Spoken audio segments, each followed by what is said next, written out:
बिस्मिल्लाहिर्रहमानिर्रहीम। अस्सलाम वालेकुम। ये आपका अपना डिजिटल प्लेटफॉर्म है। मैं तारिक मतीन हूँ। इन्ना लिल्लाहि व इन्ना इलैहि राजिऊन। मौलाना तारिक जमील साहब के साहबजादे आसिम जमील साहब वफात पा गए हैं। उन्हें एक अदद गोली लगी, सीने पर लगी। इस सिलसिले में मुख्तलिफ बातें हो रही हैं।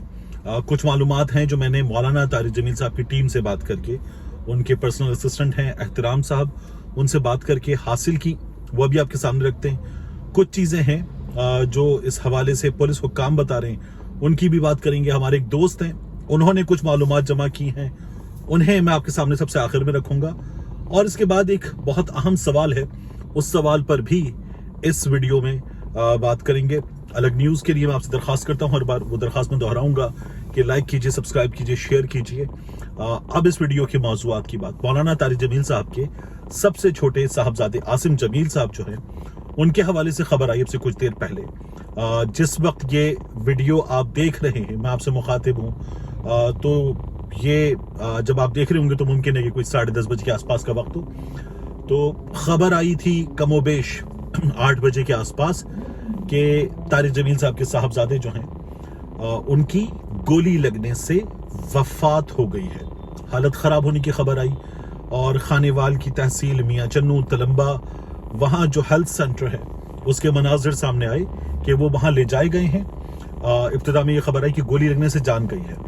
और फिर उसके बाद जो है मेरी बात हुई एहतराम साहब से, ये मौलाना तारिक जमील साहब के पर्सनल असिस्टेंट हैं।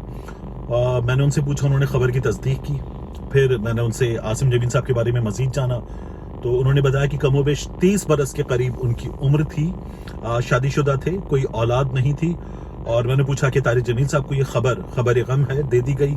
उन्होंने कहा जी बिल्कुल, उनको पता चल गया है। तारिक जमील साहब जब ये मालूम हुआ तो उस वक्त फैसलाबाद में थे। उन्होंने कहा कि बड़ी हिम्मत का मुजाहिरा किया जवान साल बेटी की मौत पर। मौलाना तारिक जमील साहब ने, अल्लाह ताला उन्हें सब्र दे, उनके बेटे को गरीक़ रहमत करे, आमीन।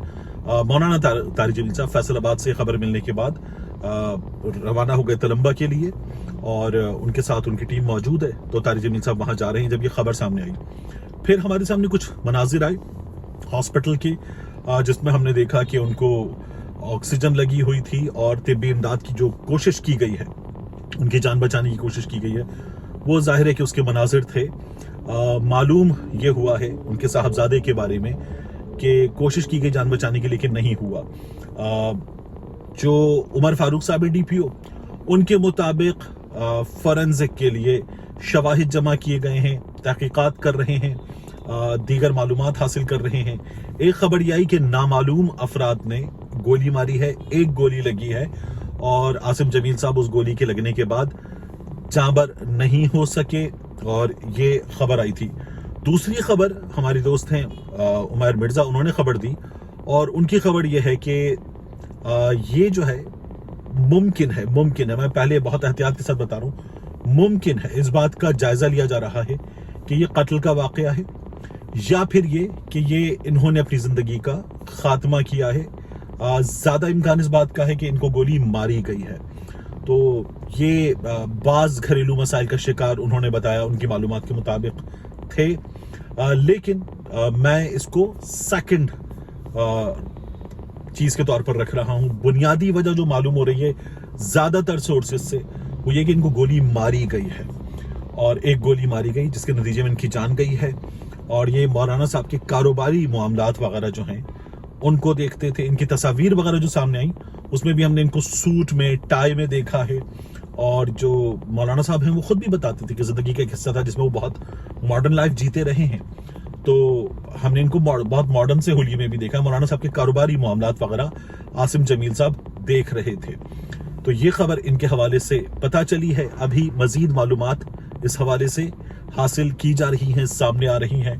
डेफिनेटली उन तक जब तक रसाई हो जाएगी, उसके बाद कुछ कहना ज्यादा मुनासिब होगा। इतनी खबर इनके बेटे के हवाले से आ रही है। अल्लाह ताला तमाम उनके लवाहिकीन को सब्र दे, आमीन, और उन्हें अपने जवार रहमत में जगह दे, आमीन। जवान साल मौत जो है वो बहुत ज्यादा दुख की मौत होती है। दूसरा, मैंने कहा था एक सवाल पर बात करनी है आपसे। आज एक बार फिर हमने देखा शहर इक़्तिदार में जमात इस्लामी ने एक शानदार अजीम शान मुजाहिरा किया है फलस्तीनियों के हक में, सरजमीन अंबिया पर जो मजालिम के पहाड़ तोड़े जा रहे हैं उन लोगों के हक में, और जमात इस्लामी ने हक अदा किया है। पाकिस्तान से अगर कोई मौसर आवाज उठी है, भरपूर आवाज उठी है, तो वो जमात इस्लामी की क़यादत उठाने में कामयाब हुई है। और ये इन्होंने कराची में किया था, शानदार मार्च था। फिर उसके बाद इन्होंने शहर इक़्तिदार में मुजाहिरा करके दिखाया है। मिसाल नहीं मिलती इस तरह के मुजाहिरे की, इतने भरपूर मुजाहिरे की। और जो लोगों के जज्बात थे, वो जज्बात उमड़ कर आ रहे थे। वो लोग बता रहे थे कि वो खुद इस कॉज से कितना कनेक्टेड हैं, कितने जुड़े हुए हैं, और कितनी भरपूर नुमाइंदगी उन्होंने इसमें की।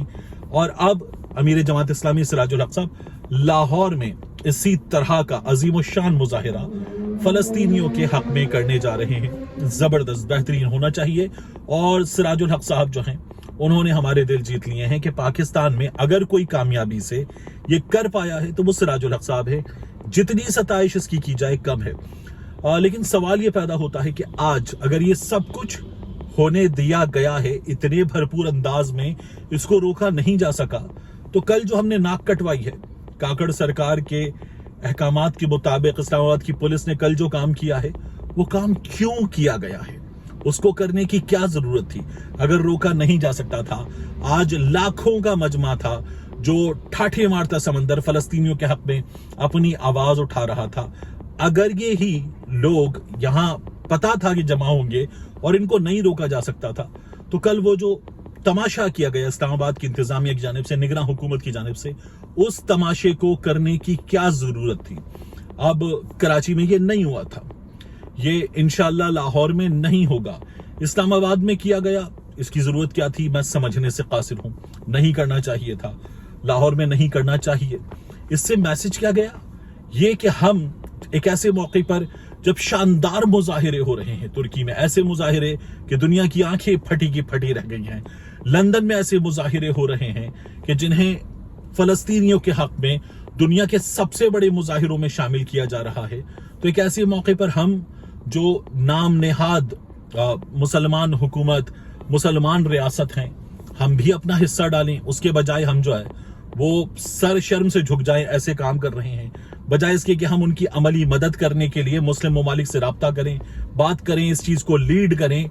हम इसमें सबसे पहला स्टेप लें, कोई अमली इक़दाम उठाने की कोशिश करें, कम से कम पैगाम ही दे दें कोई भरपूर हम इसराइल को। लेकिन इसमें हम नाकाम हैं। रजब तैयब एर्दोआन ने जो तकरीर की, उस तकरीर के नतीजे में उस जालिम अमेरिका की नाजायज औलाद ने अपना सिफारती अमला वहां से बुला लिया, इतनी शिद्दत के साथ तकरीर की, गो के अमली इक़दाम अब तक ना ईरान ने, ना तुर्की ने, ना दीगर किसी मुल्क ने उठाए हैं।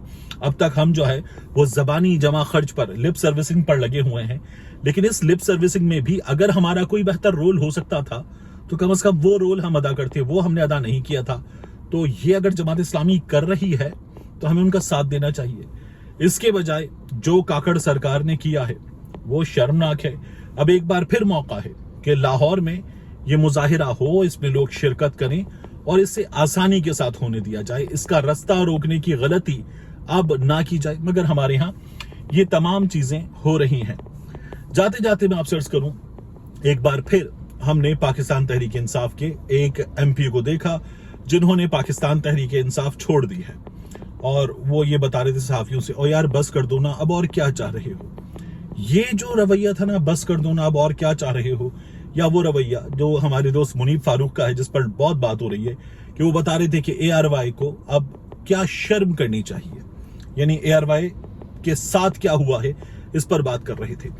एक चैनल जो पाकिस्तान का सबसे बड़ा चैनल है, उस पर एक एंकर जो उस सबसे बड़े चैनल का सबसे बड़ा एंकर है, उसके प्रोग्राम की गेस्ट उसकी अपनी मर्जी के नहीं थे, उसे उससे रोका गया। ये खबरें आ रही हैं। उन्हें इन हालात में हम बैठकर ये बातें कर रहे हैं कि उस चैनल ने क्या किरदार अदा किया है। जिस चैनल में मुनीब फारूक थे, जियो न्यूज, उसने क्या किरदार अदा किया है। वो जिस तरह से शरीफों का गुलाम बन के न्यूज रिपोर्टिंग को शर्मसार करता रहा है, उस चैनल के किरदार भी क्या बात करें।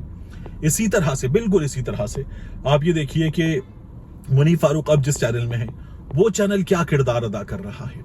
इन तमाम चीजों को देखें तो हमें नजर आता है कि हमारी सहाफत कहां पहुंच चुकी है। और उसके बाद भी, इन तमाम किरदारों को अदा करने के बावजूद भी, शेख रशीद का वो इंटरव्यू جس کے بعد حماد اظہر اور پاکستان تحریک انصاف کے دیگر لوگ شعبہ صحافت کے لوگ منیب فاروق کو تنقید کا نشانہ بنانے گو کہ میں نے یہ کہا کہ عادل شاہزیب سے، کامران شاہد سے، باقیوں سے بہتر انٹرویو کیا منیب فاروق نے، مگر پھر بھی آپ یہ کردار ادا کرنے کے بعد یہ ہمت رکھتے ہیں کہ آپ اے آر وائی کے کردار، اے آر وائی کی صحافت، اے آر وائی کے ماضی پر بات کر سکیں، جیو میں ہوتے ہوئے، سما میں ہوتے ہوئے اگر آپ یہ کر سکتے ہیں تو مجھے صرف اور صرف حیرانی ہے۔